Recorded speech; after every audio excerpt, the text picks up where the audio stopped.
c'est parti. Alors, bienvenue dans cette vidéo qui est, vous l'avez vu dans le titre, dédiée à la pleine lune. Donc, on va aller regarder avec le tarot de Néfertari dans un premier temps, qu'est-ce qu'elle nous invite à faire, qu'est-ce qu'elle nous permet de faire, cette pleine lune, parce qu'on n'est pas censé subir les énergies, mais bien les inviter dans notre existence pour en faire quelque chose concrètement. Voilà. Donc, il y a des personnes qui sont plus ou moins sensibles. Donc évidemment, vous prenez ce qui résonne avec vous. Étant donné que c'est une pleine lune en Capricorne, elle aura peut-être aussi plus d'influence pour les personnes qui sont concernées par ce signe, dont c'est voilà, votre signe ascendant, lunaire ou carrément solaire. Vous verrez, vous me direz en commentaire si effectivement vous sentez que cette pleine lune entre en résonance avec les énergies que je vais découvrir pour vous et avec vous. Voilà, j'ai encore aucune idée. Donc... on va commencer, on va faire un tirage en 3 cartes pour commencer. Alors on a un 6 de bâton, je vous montre les cartes, elles sont très belles et très brillantes. Le 6 de bâton, c'est quand même très porteur avec un 2 de bâton, d'accord, ok. Et enfin un as d'épée, ok. Alors, cette pleine lune, elle a l'air de nous pousser à prendre les choses vraiment dans l'ordre, à ne pas oublier en fait ce qui est important pour réussir. Il s'agit vraiment ici de réussir et pour cela de ne pas tourner en rond ou de se poser trop de questions. Le 6 de bâton, c'est cette volonté de réussir. Le 2 de bâton, c'est l'incertitude quant à la manière d'y arriver. Et l'as d'épée, il vient trancher tout ça en disant mais en fait si, je sais, donc je vais m'écouter, donc je vais faire ce qu'il faut. Et voilà, je vais pas y aller par 4 chemins. Il y a une invitation ici finalement de clarté, d'audace, de suivre ce que vous sentez déjà être présent pour vous et peut-être vous en douter. Oui, mais là justement, c'est là pour vous éclairer. Et pourtant pas difficile ce mot. C'est là pour vous éclaircir, c'est là pour vous éclairer et vous permettre d'oser complètement. Voyez, je pense qu'il y a déjà une certitude pour vous. Vous savez ce que vous avez à faire pour ces prochains temps, pour ce prochain mois notamment. Mais vous ne vous faites peut-être pas encore très confiance. On a un 10 de coupe, d'accord. Ça nous redonne un aspect qui peut être intéressant. C'est qu'en fait, vous vous dites peut-être oui, je sais ce qu'il faut pour que mon projet réussisse ou pour que j'aille mieux, que j'aille de l'avant, que ma vie ait plus de sens, je sais, mais peut-être qu'en fait, c'est un peu trop idéal. Peut-être que je cours après une chimère et que ça va jamais marcher en fait. Que ça n'a aucune raison même de marcher, vous voyez. Parce que le 10 de coupe, et c'est une très belle carte au demeurant, mais là elle est plutôt mal aspectée, elle vient dans le fond du tirage, donc c'est dans la superficialité, dans l'idéalisme, voire même dans l'utopie, vous voyez. Et vous pourriez croire que votre projet, que votre envie, elle est empreinte d'une utopie, qui du coup rend le projet inatteignable, et c'est peut-être pour ça que vous n'osez pas franchir un cap. Alors, quelle est la synthèse de ce tirage-là ? L'ermite. Voilà. Alors, l'ermite, il est très clair.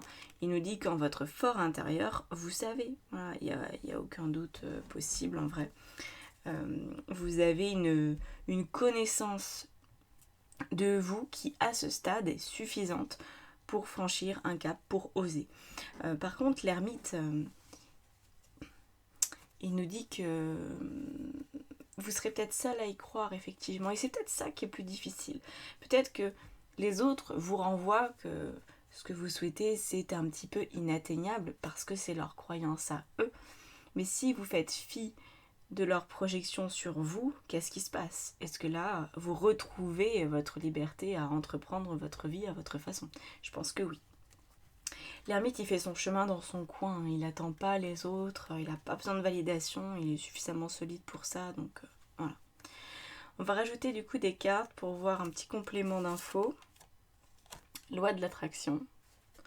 D'accord. Activez votre esprit. On va vous demander de faire preuve d'intelligence, je pense. Comment attirer cette vie-là que vous souhaitez, ça peut être un projet que vous voulez concrétiser, ça peut être quoi que ce soit en fait, vous devez le manifester. Vous avez les compétences pour le faire. Par contre, il faut peut-être vous creuser un petit peu les méninges.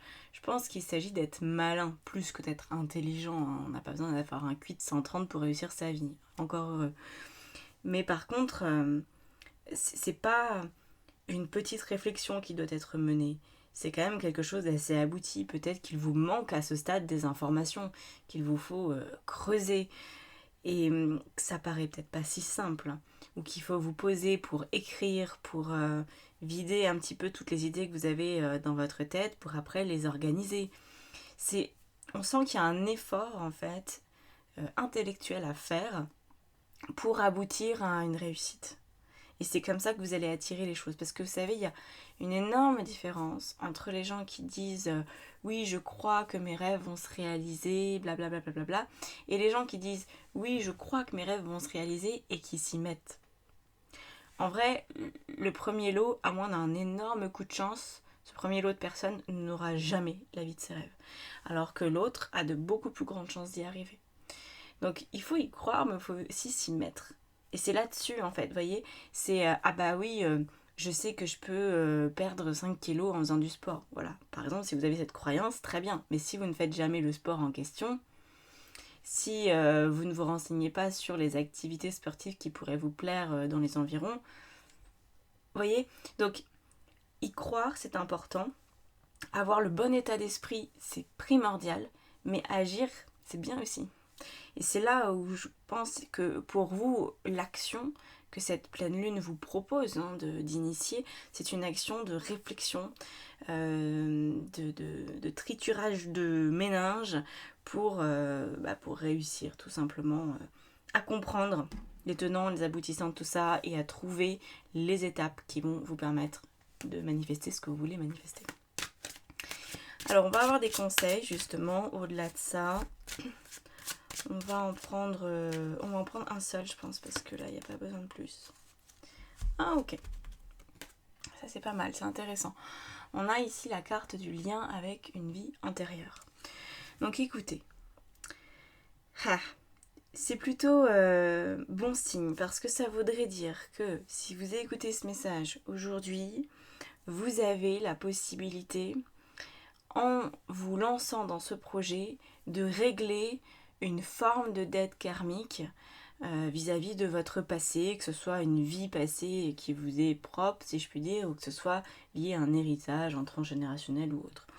Peut-être que ce que vous vous autorisez à faire en ce moment, c'est quelque chose qui n'a pas pu être réalisé avant, et que c'est pour ça que vous bloquez peut-être autant. Vous voyez ? Là, j'ai envie de rajouter des cartes avec le tarot quand même, parce que ça me fait penser à une situation quand...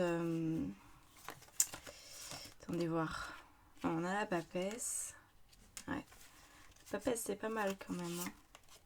Et la reine de bâton. Ouais. Faut passer du mystère à la réalisation.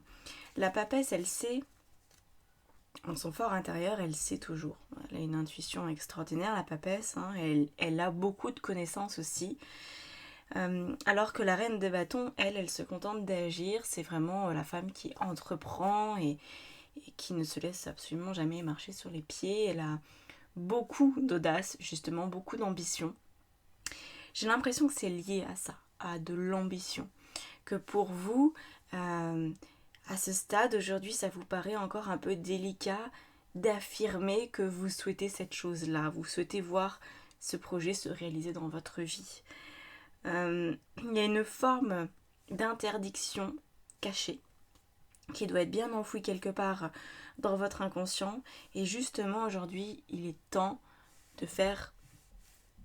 de tordre le cou, en fait, à cette mémoire. Alors, là où moi je peux vous donner un conseil qui est plus d'ordre coaching que guidance d'ailleurs, c'est que quand on a peur, par exemple, de se lancer, allez, on va dire, de faire du vélo, apprendre à faire du vélo pour la première fois, si personne dans votre famille ne sait faire du vélo, si les seules personnes qui ont essayé se sont cassées les 2 poignets, vous allez avoir une mémoire potentiellement d'appréhension vis-à-vis du vélo. Okay, ça peut être vrai par rapport à plein d'autres choses. Hein. Évidemment, adaptez-le à votre situation.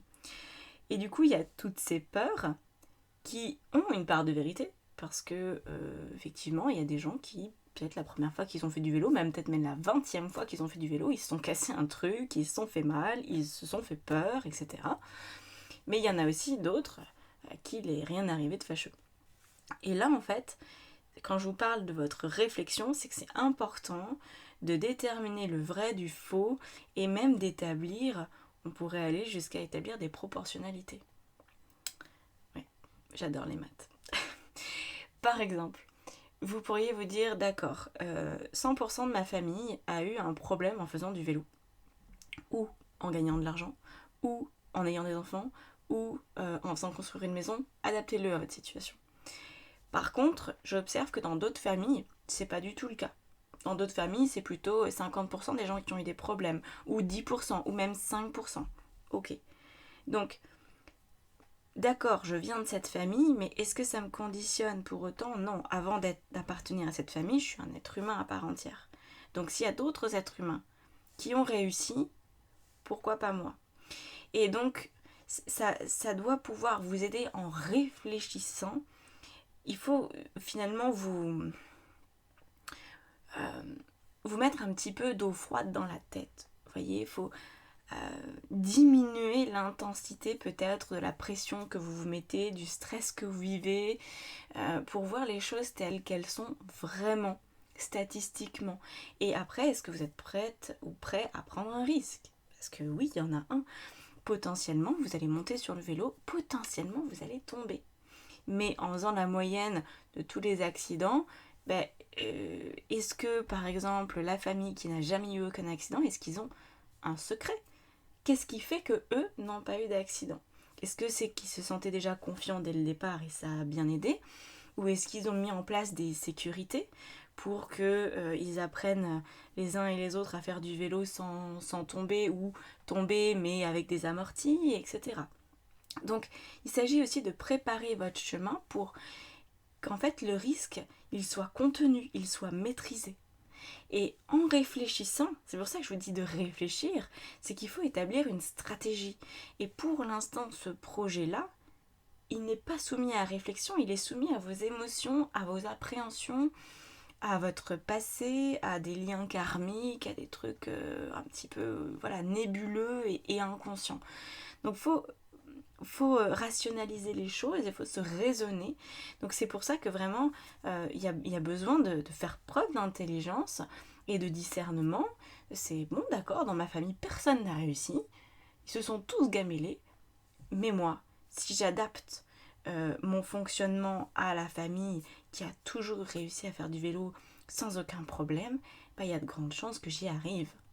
C'est un peu comme si vous aviez une recette foireuse, on avait oublié de mettre du sel, alors forcément le plat il est dégueu, et dans la famille où tout va bien, ils ont le sel, il suffit de prendre la recette. Et pour prendre la recette, il faut réfléchir, il faut se renseigner, il faut peut-être aller voir cette fameuse famille pour leur demander mais comment vous faites? C'est quoi votre secret à vous? Parce que moi j'aimerais bien aussi ne pas me casser la figure, j'aimerais bien aussi y arriver comme vous le faites. Donc comment ça marche pour vous? Il faut oser poser cette question, je pense, hein. Oser aller demander un témoignage. Ça peut être aussi à travers un livre. Par exemple, si vous voulez ouvrir votre entreprise, admettons, il y a plein de livres sur le sujet, de personnes qui ont réussi, qui peuvent vous aider, qui peuvent vous soutenir. Vous voyez, il s'agit de sortir de votre petit cocon où les choses n'arrivent pas de la manière dont vous voulez, où le succès tel que vous l'envisagez pour votre propre vie n'est pas disponible. La recette, elle n'est pas à votre disposition, vous pourrez chercher, vous ne la trouverez pas. Il faut sortir de cette coquille et aller explorer ailleurs. Qu'est-ce que le monde peut bien vous réserver en fait, ok? Pour trouver. Donc il y a un petit côté comme ça vagabond, peut-être d'ailleurs qui fait un lien avec l'ermite qui a toujours besoin d'apprendre et de comprendre. Peut-être faut-il vous former, peut-être faut-il aller voir d'autres personnes qui vont vous aider, qui vont vous aiguiller, qui vont vous apporter l'info qui vous manquait. Comme je dis, hein, ça peut être dans une recette, il ne manque que le sel. Mais si vous n'avez jamais entendu parler du sel, ben, vous pouvez même pas imaginer que le sel existe. Vous voyez? Et pourtant, quand on sait ce que c'est, on sait que le sel, c'est juste une pincée. Ça fait toute la différence. Mais c'est pas énorme. Ok? C'est pas la pâte feuilletée qui vous manque, c'est pas la garniture, c'est le sel. Ok? Donc, allez explorer, allez demander. Vous savez ce que vous voulez a de la valeur. Osez aller de l'avant pour vous, pour ce projet, pour vos rêves. Voilà, passer de l'utopie à la réalité et à la concrétisation. C'est tout l'enjeu de cette pleine lune. Donc si vous l'acceptez, ça ne tient qu'à vous. Voilà. À bientôt. Ciao, ciao.